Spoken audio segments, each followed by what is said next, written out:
There was a night, and I remember it with the kind of clarity you only get when something inside you finally breaks, when I stood at the floor-to-ceiling window of an apartment that cost more per month than most people earn in a year, looked out at a city that was still awake and still moving and still hungry, and felt absolutely, completely, devastatingly nothing. Not sadness, not exhaustion, not even loneliness in the way people romanticize loneliness. Nothing. Like someone had reached inside me at some point during the building, during the meetings and the launches and the handshakes and the headlines, and quietly, without my noticing, scooped out whatever it was that makes a man feel like a man when no one is watching. I had done everything right. Everything.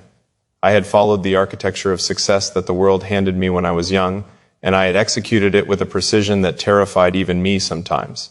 I optimized my sleep to maximize performance. I structured my mornings to protect creative output. I measured my nutrition, my workouts, my reading habits, my response times. I kept a calendar that left no room for waste and no room for wandering and no room, I see this now, for actually being alive. I had built something extraordinary. And standing there that night, looking at the city lights blurring slightly in the glass, I realized I could not remember the last time I had laughed without calculating whether it was appropriate. I could not remember the last time I had sat still without my mind already running 3 meetings ahead. I could not remember the last time someone asked me how I was, and I told them the truth. Because the truth was this: I was disappearing. Not the version they saw. That version was fine. That version showed up, performed, delivered, inspired, moved on. That version had learned somewhere between childhood and ambition that the only safe way to exist in the world was to be useful, to be impressive, to give people something worth keeping you around for. The real me, the one beneath the schedule and the strategy and the carefully maintained exterior. That version had been slowly, methodically starved. Wait, before you scroll, I need you to stay with me for a moment because I know you recognize something in what I just said. I know because people don't recognize things they've never felt. You felt something shift just now, a small tightening in your chest maybe, a quiet yes somewhere behind your eyes, because some part of you knows this story. Maybe not the apartment, maybe not the window, maybe not the city, but the emptiness, the performance, the gap between what you show and what you are. You felt it, don't deny it, so stay. Because what I'm about to tell you took me years to learn, and I'm going to give it to you in the next few minutes, and I don't want you to miss it. I grew up believing not in words, but in the way children absorb truth, through watching, through surviving, through understanding what keeps you safe. I grew up believing that love was conditional, that it arrived in response to output, that it was given when you were impressive and withdrawn when you were struggling, and that the worst thing a person could be, the most dangerous and vulnerable and exposed thing, was to be seen falling apart. So I learned not to fall apart. I learned it so well that eventually I couldn't tell the difference between genuine strength and the performance of it. I couldn't tell the difference between choosing not to need help and being terrified to ask for it. I couldn't tell the difference between independence and isolation because from the outside, and I had trained myself to live entirely on the outside of myself, they look exactly the same. I built systems, I built habits, I built routines and rituals and frameworks, because structure was something I could control, and control was the closest thing I had to safety. I built businesses, I built teams, I built visions that other people could believe in, because if they were busy believing in the vision, I didn't have to let them close enough to see the man behind it. I built walls and called them work ethic. I built distance and called it discipline. I built a life that looked from every angle that mattered publicly like the answer to the question of how to live, and it was hollow, absolutely structurally hollow. Tell me something, when was the last time someone sat across from you and you let them actually see you? Not the version you present, not the curated, competent, composed version, the version that's tired, the version that wonders sometimes if any of this is moving you towards something that will feel real when you get there, the version that has a fear so deep and so old you've almost forgotten what it is, only that it shapes every decision you make. When was the last time you let someone in that far? Because I had stopped. I had stopped so long ago that by the time I realized it, I had constructed an entire identity around the idea of not needing to. Around the idea that needing anything from anyone was a form of weakness that I could not afford. That men like me, driven men, achieving men, men who had built things and broken through walls and refused to quit, men like me did not sit in the softness of human connection. We moved forward, we executed, we produced, and yet there was that window, and that nothing. She came into my life not like a storm, not like a revelation, not like anything cinematic or dramatic or conveniently timed. She came in quietly, the way real things do, without announcing themselves, without needing to. We had been in each other's orbit for a while before I actually noticed her. And I mean really noticed her, not in the way you notice someone attractive or interesting or useful to know. I mean the way you notice someone who is refusing to be impressed by you. And somehow that refusal is the most disarming thing you have ever encountered. Everyone in my world wanted something. Not in a cynical way. This is just the nature of proximity to ambition. People wanted access, advice, association, opportunity. They wanted to be near the thing I had built because buildings attract people. I understood this. I had accepted it. I had honestly organized my entire relational life around it. She didn't want anything. She would sit across from me and ask questions that had nothing to do with what I was building and everything to do with who I was, and she would actually wait for the real answer. She wasn't performing interests. She wasn't being strategic. She was just present. Genuinely, uncomplicatedly present in a way that made every rehearsed version of myself feel suddenly and embarrassingly visible. The first time she called me out, we were having a conversation. I had been steering with the precision of someone who has had 10,000 conversations and learned exactly how to keep them on safe ground. And she stopped me mid-sentence and said, "You do that thing where you answer a question that's slightly different from the one I actually asked. Why?" I didn't have an answer, which was itself an answer. I thought about that for 3 days. 3 days of sitting with the quiet, persistent discomfort of having been seen doing something I had been doing my entire life without realizing it. Deflecting, redirecting, answering the manageable version of every question so that I never had to sit inside the real one. I thought, this is what I do. This is what I have always done. I give you the impressive answer. I give you the articulate answer. I give you the answer that shows you how far I've come and how clearly I see and how much I have figured out. Because the real answer, the one that lives underneath, the one that says, I don't know, or I'm scared, or I haven't figured this part out yet, that answer felt, for most of my life, like something that would cost me more than I could afford to lose. She didn't push. She didn't make it a confrontation. She just asked the question and waited, and in the waiting there was something I hadn't felt in a very long time. Safety. Not the safety of being agreed with, not the safety of being admired, the safety of being seen accurately and not punished for it. Look at me for a second. That's what most of us are actually starving for, underneath all the ambition and the strategy and the performance. Not more success, not more recognition, not more evidence that we are enough. We are starving for someone who sees us, the actual, unedited, unoptimized us, and stays. Who doesn't leave when the impression fades, who isn't shocked or disappointed or quietly recalibrating their opinion of us when we let the performance drop for a moment. We have built entire empires out of the fear that if people saw us, really saw us, they would go, and so we give them something better to look at. We give them the achievement. We give them the vision. We give them the result. We give them the version of us that justifies their faith and earns their presence and makes ourselves moment by moment indispensable enough that leaving would cost them something. We have made ourselves into products. And here's the tragedy. Here's the thing that I sat with for months after that conversation at the window. The tragedy is that it works. The strategy works perfectly. People stay, people admire, people follow. And you get every single thing you told yourself you wanted, and you stand there at midnight looking at the city you conquered, and you feel nothing, because nothing that was actually given to you was given to you. It was given to the product. Here's what I learned. There is a difference, a vast, crucial, life-altering difference between building an empire and building a home. And for a long time, I didn't know the difference existed. I thought they were the same thing. I thought that if I built something big enough and impressive enough and impenetrable enough, it would eventually somehow feel like somewhere I belonged. It doesn't work that way. An empire is built on performance, on output, on the constant production of evidence that you are worth the space you occupy. An empire demands. An empire is never finished. An empire will consume you entirely and call it ambition and tell you it's what greatness requires. A home is built on presence, on return, on the willingness to walk through a door and let your shoulders drop and be, for a little while, nothing more or less than yourself. A home requires courage of a completely different kind. Not the courage to push through difficulty. That kind of courage I had in extraordinary supply. The courage to stop, the courage to need, the courage to receive, that second kind of courage. That one almost broke me to find she didn't fix me. I want to be clear about this because the story I'm telling could be misread as a story about a woman who saved a man, and that is not what happened, and it would be an insult to both of us to describe it that way. She didn't fix me. She couldn't have, because fixing wasn't what was required. What was required was for me to stop running from myself long enough to discover that what I was running from wasn't as fatal as I had believed. What she did was stay. And in the staying, she created a space where the running wasn't necessary. She told me hard things. She told them clearly and without cruelty. She told me when I was being defended instead of honest. She told me when I was productive instead of present. She told me when the version of me that showed up in a conversation was the managed version, the impressive version. The version that was subtly angling the interaction toward an outcome I felt safe with. And she told me all of this not because she needed me to be different, but because she thought I deserved to know myself. Because she thought the real version, the struggling, uncertain, still figuring it out version, was worth knowing. No one had ever told me that before. Not in a way I could actually hear. I want to tell you about a morning. Not a dramatic morning, not a turning point the way turning points look in stories with clarity and music and sudden understanding. Just a morning, ordinary in almost every way, that I think about more than any board meeting or any launch day or any moment of measurable achievement I have ever had. I woke up early. I always wake up early. This hadn't changed. And instead of reaching immediately for the phone, for the first alert, for the first piece of information that would drag me out of the body and into the mind where I lived most of my life, I just lay there. I lay there and I listened to her breathe. That's it. That's the whole morning.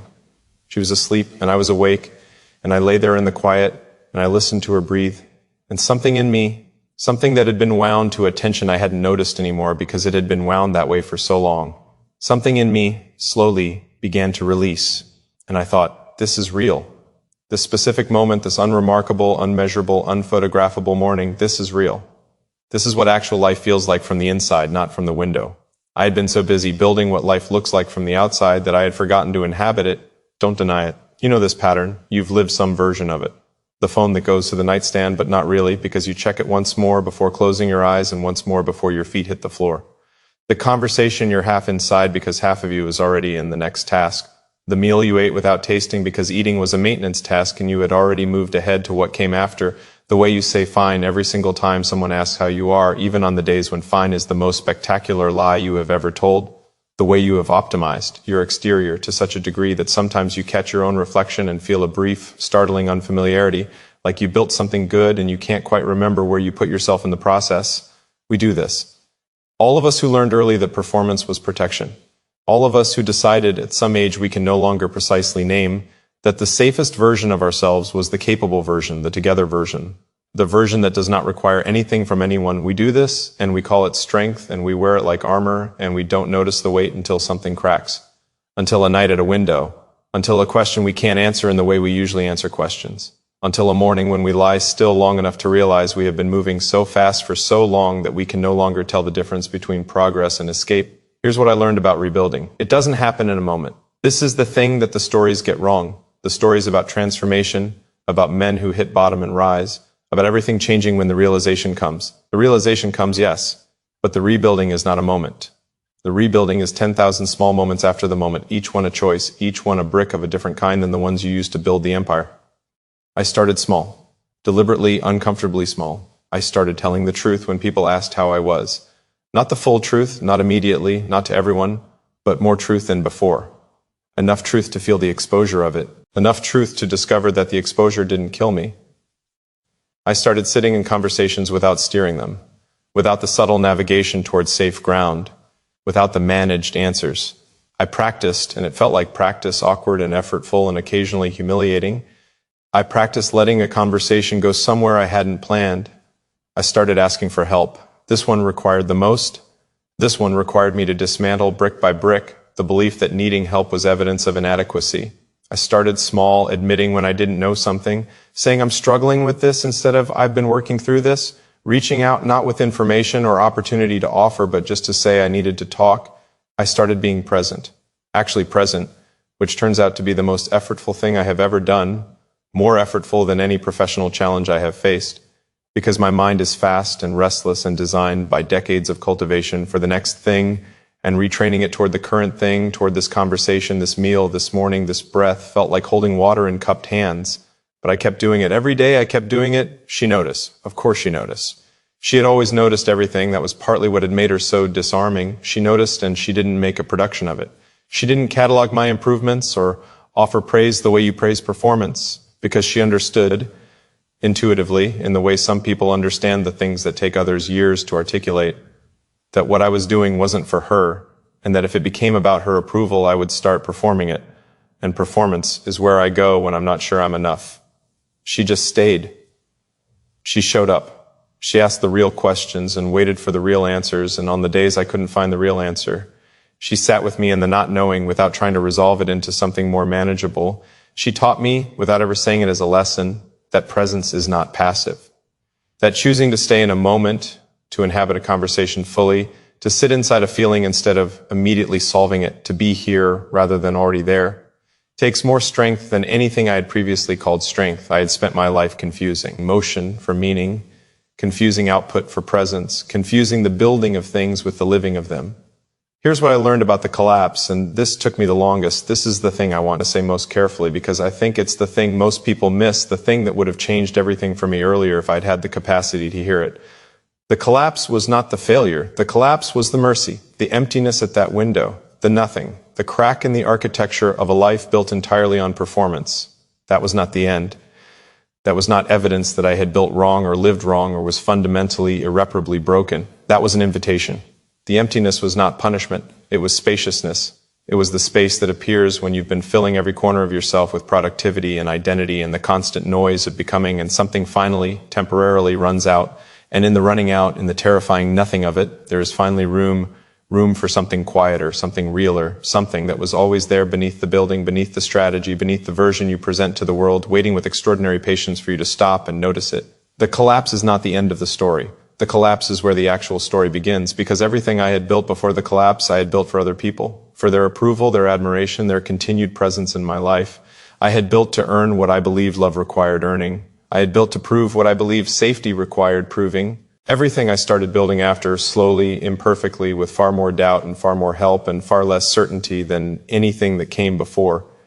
I built for different reasons. I built it because it was true, because it was mine, because it was towards something rather than away from something. That is a different kind of building entirely. Music. Look at me for a second. I know where you are right now. Not physically. I mean, I know where you are inside this moment. Some of you are nodding along because this maps exactly onto something you've been carrying and haven't had words for. Some of you are resistant because the thing I'm describing threatens something you've organized your entire identity around, and the mind protects its structures even when the structures are hurting us. Some of you are right on the edge of something. A realization, a decision, a willingness to be honest with yourself that you've been circling for months without landing. Wherever you are, I want you to hear this. You are not too far gone. Not one of you. Not the one who has been running so long you can't feel your legs anymore. Not the one who has built so many walls you've started to mistake them for yourself. Not the one who has been managing the impressions so carefully for so many years that you've lost track of what's being managed and what's real. You are not too far gone, but you have to stop. You have to, at some point, stop and stand at your own window and let the nothing come if the nothing is what's there. And stay with it instead of immediately filling it, and trust, and I know this is the hardest ask, trust that what's on the other side of that emptiness is not more emptiness. It isn't. I want to tell you what my days look like now. Not to perform progress, not to offer a template, because the specific shape of rebuilding is different for every person, and anyone who tells you otherwise is selling something. I want to tell you because the specificity is important, because transformation sounds abstract until it lives inside the ordinary details of a life. I wake up and I allow myself a few minutes before the phone. Some mornings this is 5 minutes, and some mornings it's barely 60 seconds, and some mornings I fail entirely and the phone wins. I do not catastrophize the failures. I note them in return. I have conversations I cannot redirect. I sit inside questions I cannot answer with polish, and I practice saying I don't know, and I practice saying I'm figuring this out, and I practice the extraordinary and somewhat terrifying intimacy of not having the answer ready. I ask for help. Every week, in some form, I ask for help. From her, from people I trust, sometimes from strangers who have figured out something I haven't. I notice the resistance when it rises, and it still rises, that old conviction that needing is losing, and I ask anyway. I am present for things I used to merely attend. There is a difference. Attending is physical proximity. Presence is actually being there, inside the thing, letting it matter to you in real time. I practice presence the way I used to practice performance. Intentionally, repeatedly, with attention to when I've drifted in deliberate return. I let her see me failing. This is perhaps the hardest one and the most important one. I let her see me tired, uncertain, proud of something small and embarrassed by it, angry in a way I don't fully understand yet, sad without a clean reason. I let her see the unfinished versions, and she receives them. She receives them and she stays. I am rebuilding the foundation, not the same foundation, a different one. One built on what is actually true about me rather than what I needed people to believe about me. It is slower, it is less impressive. It is not a story anyone would have made a headline out of, but it is mine. It is genuinely, entirely mine. There's a thing that happens when you start living this way, when you start building from truth instead of from fear, when you start making choices from presence instead of from performance. It is subtle at first, so subtle you might mistake it for nothing, but it accumulates. You start to feel like you again, not the optimized version, not the achieving version, not the version that makes other people comfortable and confident and inspired. You start to feel like the actual you, the one that was there before the strategy, before the conditioning, before you learned which version of yourself the world would reward. You remember things you had filed as irrelevant, a kind of humor that's particular to you, a curiosity that doesn't always lead somewhere productive, a softness you were taught to harden because the world was not safe for soft things, and which turned out to be not a vulnerability but a form of intelligence. You start showing up differently in the rooms you're already in, not loudly, not dramatically. You just stop consuming as much energy managing the impression, and that energy goes somewhere else, somewhere more alive and more interesting and more genuinely useful to the people around you. Relationships change. The ones built entirely on what you were performing fall away, sometimes painfully, because the performance was what held them, and without the performance there's not enough. Other relationships deepen in ways you didn't anticipate, because people can feel the difference between being given a managed version of someone and being actually met by them. And when you actually meet someone, it creates something that managed interaction never could.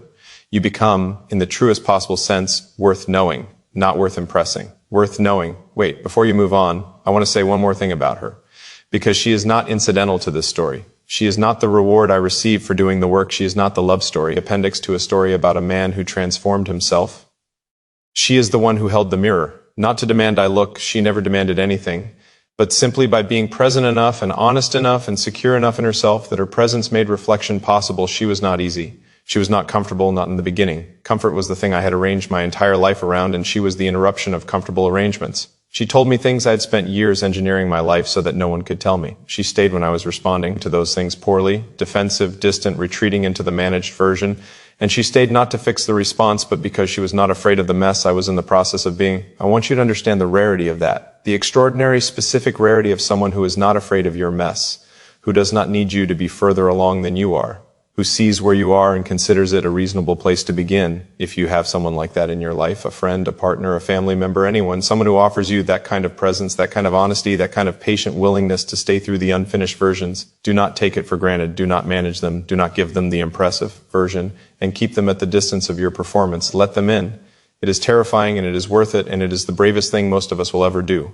I built things I am proud of. Let me be clear about that. The ambition was never the problem. The drive was never the problem. The hunger to make something, to push through, to refuse the easy path, these are not the things I needed to abandon. These are real parts of me, and I do not believe in dismantling your genuine nature in the name of transformation. The problem was the reason. The problem was what the building was for, and what the success was protecting, and what I was trying to prove, and to whom. The problem was that I had located my entire sense of worth in outcomes, in achievements, in metrics, in the visible evidence of value. And anything built on that foundation will eventually reveal the foundation. Here's what I learned about the foundation.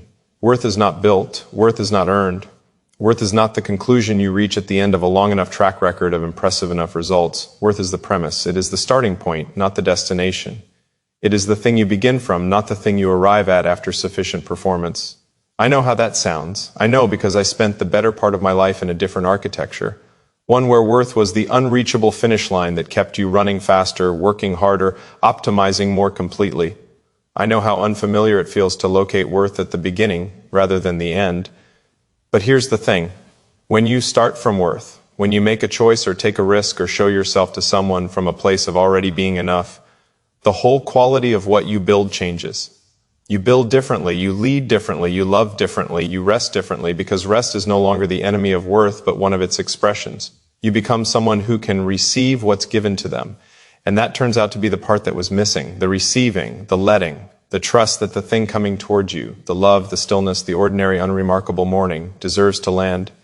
I hid this for a long time. I want you to understand why, because the hiding is important. I hid it because I had built an identity around not needing it, around having figured out what most people hadn't, around being in some fundamental way further along. And to admit what I'm telling you now, that I was hollow, that the architecture was beautiful and empty, that the thing I needed most was the thing I had organized my entire life to never need, felt like a demolition. It felt like it would cost me the very thing I'd spent everything building. What I discovered, in the slow and uncomfortable and occasionally unbearable process of letting it anyway, was that what I thought was protection was the prison. The walls I'd built to keep the fragility in were the same walls keeping everything real out. And when the walls came down, not all at once, not in a collapse, but in a careful, chosen, terrifying brick-by-brick dismantling, what I had been afraid of losing was still there, not smaller, larger. The work was better, the relationships were deeper, the decisions were clearer, the vision was wider, because I was actually present for it, because I was building from something real rather than something I was terrified to lose. Everything I thought the performance was protecting, presence protected better, music. So here's where I leave you. Not with a system, not with a step-by-step, not with the impressive version of how transformation works, with something smaller and more honest and, I believe, more useful than any of that. Today, just today, tell someone the truth. Not the whole truth, not to everyone, not in a way that requires you to dismantle everything at once, just a slightly more true answer than the one you would usually give. Let something real land instead of redirecting it. Stay inside a conversation instead of steering it. Look at someone, actually look, and let them look back. Today, just today, put the phone down for 10 minutes and sit inside whatever is actually there. Not to analyze it, not to solve it, not to figure out what it means about you or what to do with it, just to let it be there and let yourself be there with it and notice that you survived the encounter. Today, just today, consider the possibility that you are already enough.